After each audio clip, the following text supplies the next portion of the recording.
pinagsasamahan naming dalawa.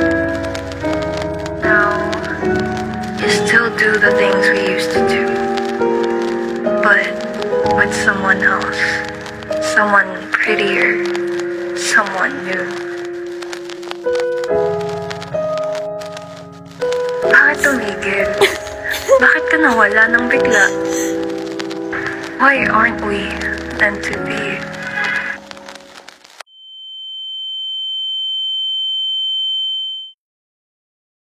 Bakit di na lang ako